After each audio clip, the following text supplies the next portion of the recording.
दर्शकवृन्द, कुनै समय थियो जुन बेला प्राथमिक सेयर अर्थात् आइपिओ भर्न बैंकमा लामो लाइन लाग्नु पर्थ्यो। तर अहिले भने कुनै झन्झट बेहोर्नु पर्दैन। सेयर बजारमा प्रवेश गर्नेहरूका लागि अहिले थुप्रै सुविधाहरू छन्।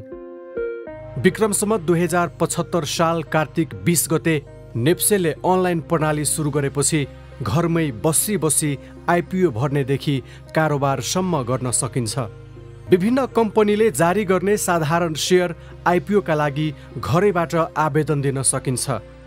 यसैगरी दोस्रो बजारमा सेयर खरिद बिक्रीका लागि पनि ब्रोकर कहाँ धाउनुपर्ने बाध्यता अहिले छैन। अनलाइन कारोबार कसरी गर्ने भन्ने बुझ्नु भएको छैन भने यहाँ हामी तपाईलाई विस्तृत रूपमा जानकारी दिँदैछौँ। सेयर खरिद गर्ने पहिलो विकल्प हो आइपिओ।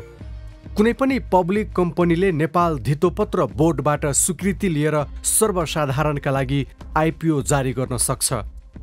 प्रति सेयर तोकिएको न्यूनतम मूल्य अङ्कित निश्चित सङ्ख्यामा जारी हुने आइपिओका लागि तोकिएको अवधिभित्र आवेदन दिन सकिन्छ।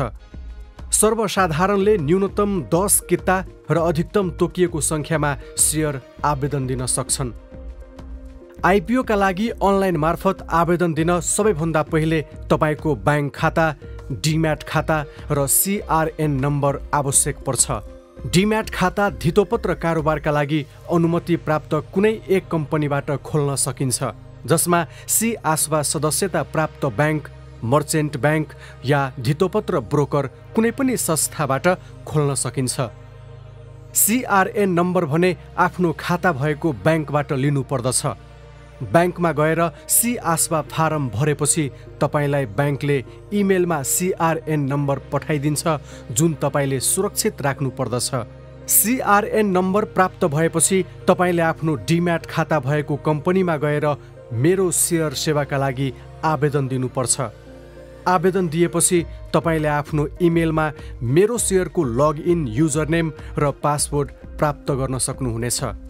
अब आफ्नो मोबाइल वा कम्प्युटरमा www.meroshares.cdsc.com.np ब्राउज गर्नुहोस्। त्यहाँ मेरो सेयरको लगइन पेज खुल्नेछ। त्यसपछि सबभन्दा पहिले आफ्नो डिम्याट खाता भएको कम्पनी छान्नुहोस्। अघि तपाईँको इमेलमा प्राप्त युजरनेम र पासवर्ड राखेर लगइन गर्नुहोस्। त्यसपछि मेरो सेयरको ड्यासबोर्ड सहितको पेज खुल्नेछ। पहिलो पटक लगइन गर्दा पासवर्ड परिवर्तन गर्नुपर्छ। त्यसका लागि तपाईँले लगइन गरेपछि खुल्ने पेजको दायाँतर्फ सबैभन्दा माथि आफ्नो नाम देख्न सक्नुहुन्छ। त्यसमा क्लिक गरेपछि तपाईँको प्रोफाइल खुल्छ र त्यहाँ तपाईँले चेन्ज पासवर्डमा गएर नयाँ पासवर्ड राख्न सक्नुहुन्छ। मेरो सेयरमा लगइन गरेपछि खुल्ने पेजमा बायाँतर्फ विभिन्न मेनुहरू देखिन्छ। त्यसमध्ये माई आस्वा क्लिक गरेपछि करेन्ट इस्युमा आइपिओ, एफपिओ, राइट सेयर तथा म्युचुअल फन्ड जारी गरेका कम्पनीहरूको सूची देखिन्छ। सेयर आवेदन दिन करेन्ट इस्यु सँगैको अप्लाई फर इस्युमा क्लिक गर्नुहोस्। अब तपाईँले कुन कम्पनीको सेयर आवेदन दिने हो त्यसको अप्लाईमा क्लिक गर्नुहोस्। त्यसपछि एउटा फारम खुल्छ। त्यो फारममा आफ्नो सिआस्वा खाता भएको ब्याङ्क छान्नुहोस्। त्यसपछि कति किता सेयर हाल्ने हो अप्लाइड कितामा भर्नुहोस्। जस्तै 10 किता हालेपछि रकम स्वतः देखाउँछ। यहाँ ध्यान दिनुपर्ने के हो भने किता हालेपछि देखाउने रकम तपाईँको सिआस्वा भएको ब्याङ्क खातामा बचत भएको हुनु जरुरी छ। जस्तै 100 किताको आवेदन दिन 10,000 रुपैयाँ निकाल्न मिल्ने रकम ब्याङ्क खातामा हुनुपर्छ। किता र रकम राखिसकेपछि अन्तिम कोठामा आफ्नो सिआरएन नम्बर राख्नुहोस् र तल देखाइने शर्त पढेर सानो अगाडिको कोठामा क्लिक गरिदिनुस्। अब प्रोसिडमा क्लिक गर्नुहोस्। त्यसपछि एक खाली कोठा सहितको अर्को पेज खुल्छ र त्यसमा तपाईँले आफ्नो 4 डिजिटको ट्रान्जेक्सन पिन कोड राख्नुपर्ने हुन्छ, जुन तपाईँले मेरो सेयर अकाउन्ट पहिलो पटक लगइन गर्दा नै सेट गर्नुपर्ने हुन्छ। यदि तपाईँको मेरो सेयर आइडी पुरानो हो भने तपाईँको इमेलमा पिन कोड सेट गर्ने रिक्वेस्ट पहिला नै आइसकेको हुन्छ। अब 4 डिजिटको कोडलाई खाली कोठामा राख्नुहोस् र अप्लाईमा क्लिक गर्नुहोस्। अब तपाईको आवेदन सफल भएको सन्देश पाउनुहुनेछ। यसरी आवेदन दिइसकेपछि एप्लिकेसन रिपोर्टमा गएर हेर्न सकिन्छ। त्यहाँ बैंक खाताको रकम रोक्का नगरेसम्म अनभेरिफाइड देखाउँछ। रकम रोक्का गरिसकेपछि मात्र भेरिफाइड देखाउँछ। यसरी अनलाइन मार्फत आइपिओ वा एफपिओमा आवेदन दिन सकिन्छ। साथै तपाईसँग पहिले नै सेयर भएको कम्पनीको राइट सेयरमा पनि आवेदन दिन सक्नुहुन्छ। एकजना व्यक्तिले कुनै पनि कम्पनीको आइपिओ, एफपिओ वा राइट सेयरमा एक पटकमा एउटा मात्र आवेदन दिन सक्छ। पहिले नै आवेदन दिइसकेको व्यक्तिले पुनः आवेदन दिएमा सिस्टमले स्वतः खारेज गरिदिन्छ। यसरी आवेदन दिएको सेयर बाँडफाँड भएपछि तपाईलाई कति किता पर्यो वा परेन भन्ने पनि मेरो सेयरबाटै हेर्न सकिन्छ। यसको लागि माई आस्वामा गएपछि एप्लिकेसन रिपोर्टमा क्लिक गरेर हेर्न सकिन्छ। तपाईले जुन कम्पनीको सेयरका लागि आवेदन दिनुभएको हो त्यसको रिपोर्टमा क्लिक गरेपछि सेयर परेको भए स्ट्याटसमा अलोटेड देखिनेछ र त्यसको तल कति किता परेको हो देखाउँछ। सेयर नपरेको खण्डमा स्ट्याटस नट अलोटेड देखिनेछ। सेयर परेमा निश्चित दिनपछि उक्त सेयर दोस्रो बजारमा सूचीकृत हुन्छ र तपाईले दोस्रो बजारको लागि आवश्यक प्रक्रिया पुर्याएर त्यसलाई प्रचलित मूल्यमा बेच्न सक्नुहुन्छ। यदि सेयर नपरेमा तपाईको रोक्का भएको रकम केही दिनमा पुनः तपाईको खातामा स्वतः आउँछ। सेयर जारी गर्नका लागि स्वीकृति दिने नियामक निकाय नेपाल धितोपत्र बोर्ड सेबोन हो। सेयर खुलेको थाहा पाउन सेबोनको वेबसाइट www.sebon.gov.np मा गएर सेबोन न्युज अन्तर्गत प्रोस्पेक्टसमा आइपिओ, एफपिओ तथा राइट सेयर खुलेको सूचना देख्न सक्नुहुन्छ। सजिलोको लागि मेरो सेयर अर्थात् www.meroshare.cdsc.com.np दैनिक अपडेट गरेर हेर्ने गर्नुहोस्। त्यहीबाट नयाँ सेयर खुलेको सूचना थाहा पाउन र कम्पनी हेरेर आवेदन दिन सक्नुहुन्छ। अब दोस्रो बजारको कुरा गरौँ। नेपाल स्टक एक्सचेन्ज लिमिटेड अर्थात् नेप्सेले अहिले दोस्रो बजारमा सेयर किन्न वा बेच्नका लागि अनलाइनबाटै नेप्से टिएमएस ट्रेड म्यानेजमेन्ट सिस्टममा आबद्ध हुन सकिने व्यवस्था गरेको छ। यसअघि तपाईले ब्रोकर कहाँ गएर ट्रेडिङ अकाउन्ट खोल्नु पर्दथ्यो, तर अब तपाईले घरबाटै नेप्से टिएमएस रजिस्टर गरी युजर नेम, क्लाइन्ट आइडी र पासवर्ड लिन सक्नुहुन्छ। टिएमएस रजिस्टर कसरी गर्ने त्यसको विस्तृत जानकारी यहाँ दिँदैछौँ। सबैभन्दा पहिले newweb.nepalstock.com/brokers ब्राउज गर्नुहोस्। त्यो पेज खुलेपछि ब्रोकरहरूको सूची देख्न सकिनेछ। त्यहाँ प्रत्येक ब्रोकरको नाम, सम्पर्क नम्बर, मेम्बर कोडसँगै टिएमएस लिङ्क राखिएको छ। त्यसमध्ये कुनै एउटा ब्रोकरको टिएमएस लिङ्कमा क्लिक गर्नुहोस्। तपाईले पहिलेदेखि कारोबार गर्दै आएको ब्रोकर अथवा अन्य नयाँ ब्रोकर पनि छान्न सक्नुहुन्छ। त्यसपछि खुल्ने पेजमा युजरनेम र पासवर्ड भन्ने ठाउँ देखिनेछ। तपाईसँग युजरनेम र पासवर्ड नहुँदा अब लगइन बटनभन्दा ठिक तल रहेको न्यू रजिस्ट्रेसनमा क्लिक गर्नुहोस्। त्यसपछि खुल्ने पेजमा 5 वटा ट्याब देखिनेछ। अब सुरुको जनरल डिटेल्सबाट क्रमशः आफ्नो विवरण भर्दै जानुहोस्। रातो स्ट्रिकले सङ्केत गरिएको ठाउँमा अनिवार्य भर्नुपर्ने हुन्छ। जनरल डिटेल्समा पहिले क्लाइन्ट टाइप छान्नुपर्ने हुन्छ। त्यसमा व्यक्तिगत भए इन्डिभिजुअल र संस्थागत भए कर्पोरेट छान्नु पर्दछ। दोस्रोमा मेम्बर ब्रान्च छान्नुपर्छ। आफूले छानेको ब्रोकरको कुन शाखा कार्यालयबाट कारोबार गर्न चाहनुहुन्छ त्यो खुलाउनुहोस्। त्यसपछि तपाईको मोबाइल नम्बर राख्नुहोस्। त्योसँगै प्यान नम्बर भर्ने ठाउँ देखिन्छ।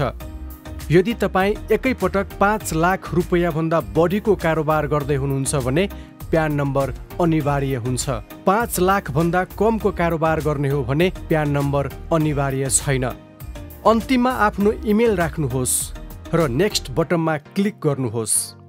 तपाईले भरेको सबै विवरण ठिक भयो भने जनरल डिटेल्स ट्याब हरियो रङमा देखिनेछ र दोस्रो ट्याब इन्डिभिजुअल डिटेल्स खुल्नेछ। उक्त ट्याबमा मागिए अनुसार तपाईको सबै व्यक्तिगत विवरण भर्नुहोस्। यदि तपाईँ गैर आवासीय नेपाली हुनुहुन्छ भने NRN अप्सनमा एस छान्नुपर्ने हुन्छ।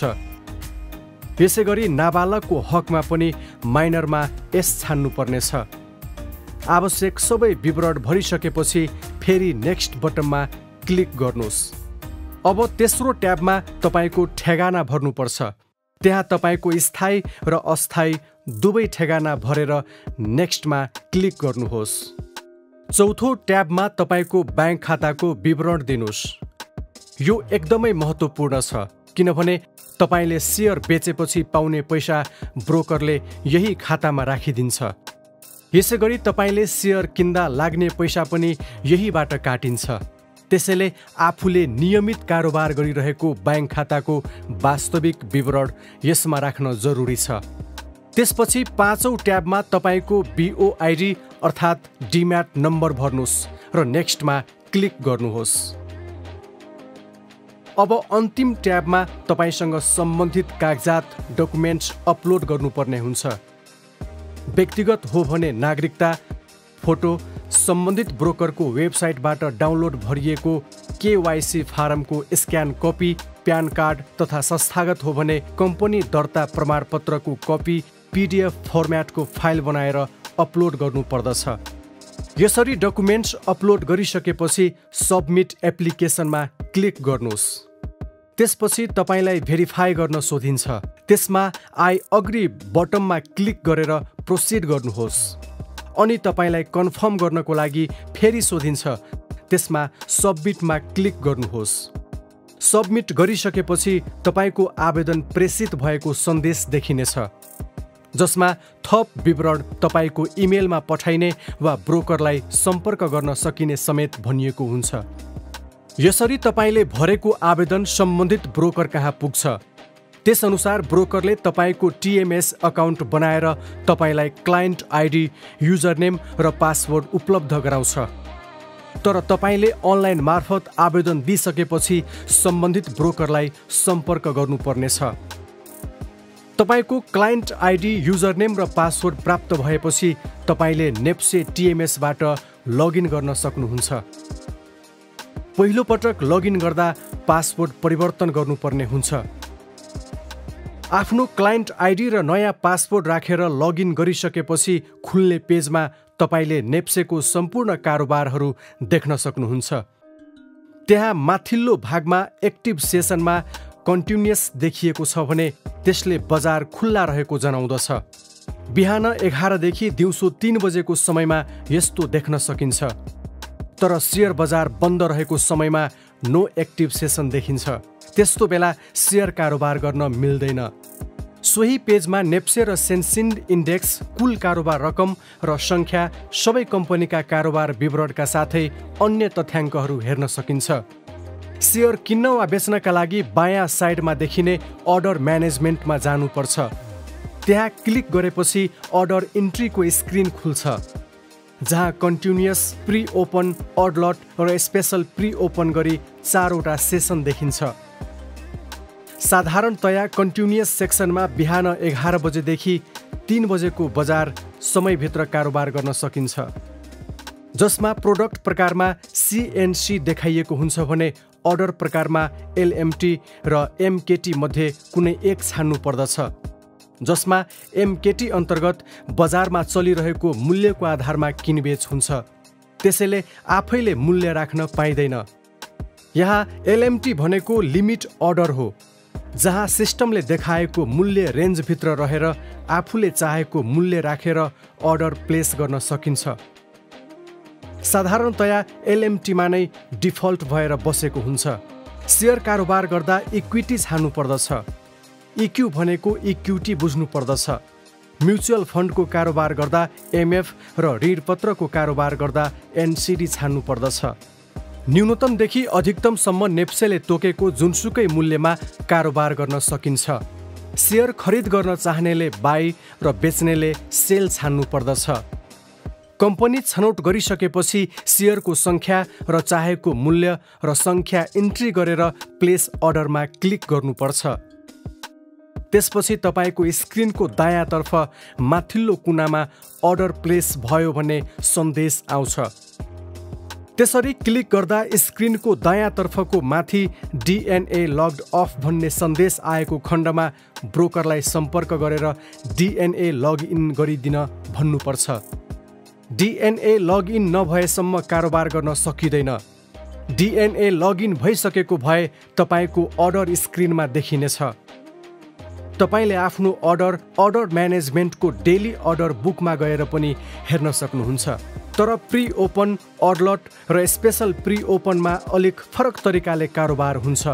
प्री ओपनमा 10:30 देखि 10:45 सम्म बजार समय अगावै बिक्रीकर्ता र खरिदकर्ताले नेप्सेमा कायम कुनै पनि कम्पनीको हिजोको बजार मूल्यमा 5% बढी या घटी गरेर बिक्री र खरिद आदेश दिन सक्नेछन्।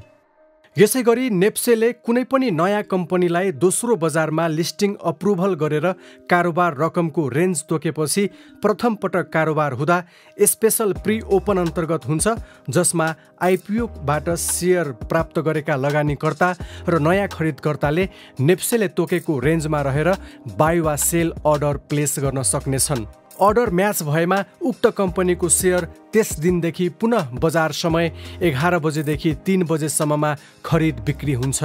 यदि म्याच नभएमा पुनः भोलिपल्ट यही प्रक्रिया दोहोरिन्छ। 10 किताभन्दा कम भए मात्र अर्डलट कारोबार गर्न सकिनेछ। अर्डर प्लेस गरेपछि तपाईको अर्डर म्याच भएमा कारोबार हुन्छ भने कारोबार समय भने 11 बजेदेखि 3 बजेसम्मै हुन्छ। अर्डर प्लेस गरेपछि तपाईको अर्डर म्याच भएमा कारोबार हुन्छ भने म्याच नभए त्यो दिनको अन्त्यमा रद्द हुन्छ। यदि तपाईको अर्डर ओपनमा देखायो भने म्याच नभएको बुझ्नु पर्दछ। कारोबार सम्पन्न भएको अर्डर कम्प्लिटेड र रद्द भएकोलाई क्यान्सल्ड देख्न सकिन्छ। तपाईले बीचमा आफ्नो अर्डर जतिपटक पनि परिवर्तन गर्न वा रद्द गर्न सक्नुहुन्छ। त्यसका लागि अर्डर म्यानेजमेन्टको डेली अर्डर बुकमा गई मोडिफाई सङ्केतमा क्लिक गर्नुपर्ने हुन्छ। तपाईले अर्डर कति पटक कति मूल्यमा मोडिफाई गर्यो भन्ने सबै हेर्न सकिन्छ। अर्डर रद्द गर्न चाहनुहुन्छ भने क्यान्सलमा क्लिक गर्नुपर्दछ। हिस्टोरिक अर्डर बुकमा अघिल्ला दिनहरूको अर्डर पनि हेर्न सकिन्छ।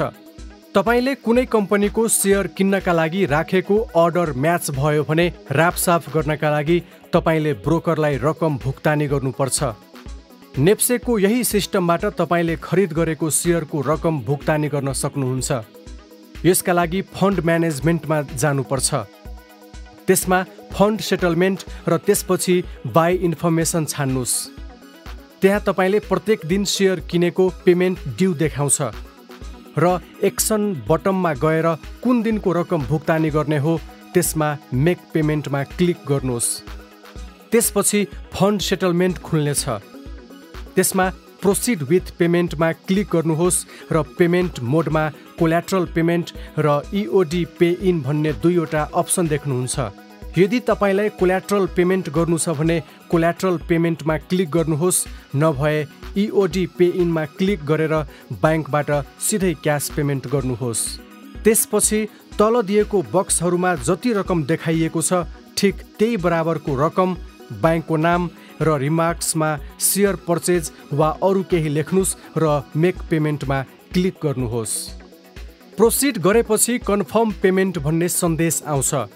त्यसमा क्लिक गर्नुहोस् र त्यहाँ आफ्नो ब्याङ्कको पेमेन्ट पेज देखिन्छ। त्यसमा तपाईले आफूले अनलाइन ब्याङ्किङ सेवा लिँदाको युजरनेम र पासवर्ड राखेर लगइन गर्नुहोस्।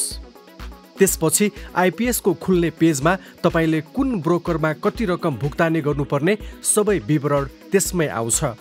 त्यसपछि आफूले TMS लिएको ब्रोकरलाई पेमेन्ट गर्ने सन्देश सहित ब्याङ्कको पेमेन्ट डिटेल खुल्छ, जसमा आफ्नो खाता नम्बर सिलेक्ट गरी पेमा क्लिक गर्नुहोस् अनि ब्याङ्कले आफ्नो इमेल वा मोबाइलमा पठाएको OTP कोड राखेर ट्रान्सफरमा क्लिक गर्नुहोस्।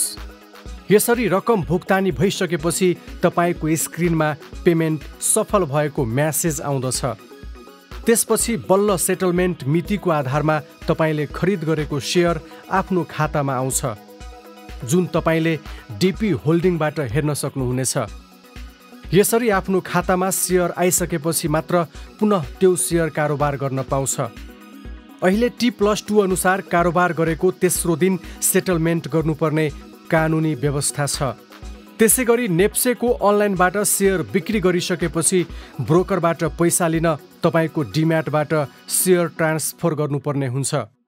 यसको लागि मेरो सेयरको EDIS सिस्टममा जानुपर्छ, जुन सिस्टमबाट तपाईले अनलाइनबाटै सेयर ट्रान्सफर गर्न सक्नुहुन्छ। तर सेयर ट्रान्सफर गर्नुभन्दा अगाडि WACC क्याल्कुलेसन गर्नुपर्दछ।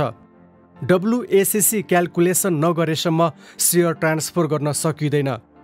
यसको लागि मेरो सेयरमा लगइन गरेपछि बायाँतर्फ मेनुमा रहेको माई पर्चेज सोर्समा क्लिक गर्नुपर्दछ। त्यसपछि पर्चेज सोर्सको स्क्रिप्टमा कम्पनीको सिम्बल छान्नुहोस्। जस्तै Joshi hydro power development company limited हो भने जोशी राखेर सर्च बटनमा क्लिक गर्नुहोस्। अब आफूले किन्दा तिरेको प्रति सेयर मूल्य ठिक छ वा छैन सुनिश्चित गर्नुहोस्। ठिक छैन भने कतिमा किनेको हो त्यो मूल्य राखेर त्यसको प्रमाण रिमार्क्समा उल्लेख गर्नुहोस्। अब कम्पनीको सिम्बल अगाडि टिक लगाएर प्रोसिड गर्नुहोस्। त्यसपछि पुनः एकपटक भेरिफाई गर्न सोधिन्छ र सबै ठिक छ भने एग्री गर्न दिइएको विवरण पढेर त्यसमा टिक लगाउनुहोस्। अब अपडेटमा क्लिक गर्नुहोस्। त्यस लगतै WACC क्याल्कुलेसन सफल भएको सन्देश देखिनेछ। अब भने तपाईले सेयर ट्रान्सफर गर्न सक्नुहुन्छ। यसको लागि मेरो सेयरको माई EDIS मा जानुहोस्। ट्रान्सफर सेयर भन्ने अप्सनमा क्लिक गर्नुहोस्। त्यहाँ तपाईले आफ्नो WACC गरेको कम्पनीको लिस्ट देख्न सक्नुहुन्छ, जुन तपाईले सेयर बिक्री गरेको दिनको साँझदेखि सेटलमेन्ट मितिसम्ममा सिस्टमबाटै आइसकेको हुन्छ। त्यसमा भ्यू डिटेलमा क्लिक गरेपछि देखिने विवरण जस्तै आफूले बिक्री गरेको किता सङ्ख्या, मूल्य लगायत सुनिश्चित गर्नुहोस् र बक्समा टिक लगाएर प्रोसिड गर्नुहोस्। त्यसपछि पुनः एकपटक भेरिफाई गर्न सोधिन्छ र सबै ठिक छ भने एग्री गर्न दिइएको विवरण पढेर त्यसमा टिक लगाउनुहोस्। अब कन्फर्ममा क्लिक गर्नुहोस्। त्यस लगतै तपाईको सेयर ट्रान्सफर सफल भएको सन्देश देखिनेछ। यसरी ट्रान्सफर भएपछि तपाईको खातामा बिक्री गरेको सेयर देखिने छैन।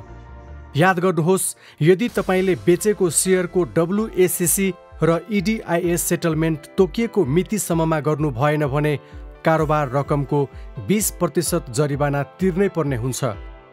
अर्को बुझ्नुपर्ने कुरा के हो भने तपाईले जरिवाना तिरेको सेयर बेच्ने वा राख्ने आफैमा भर पर्छ। त्यसरी ट्रान्सफर भएपछि सेयर बिक्री गरेको रकम तपाईलाई ब्रोकरले सोझै तपाईको खातामा राखिदिन्छ। ब्रोकरले तपाईको खातामा रकम जम्मा गरेको जानकारी तपाईले मोबाइल वा इमेलबाट पाउनुहुनेछ।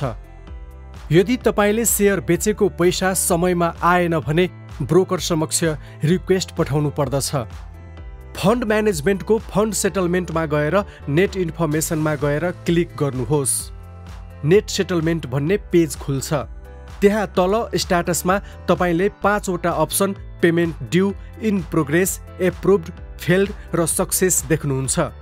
त्यसपछि हामी पेमेन्ट ड्यूमा क्लिक गर्छौं। त्यसपछि स्ट्याटसको दायाँपट्टि बाई र सेल भन्ने अप्सन देख्नुहुन्छ।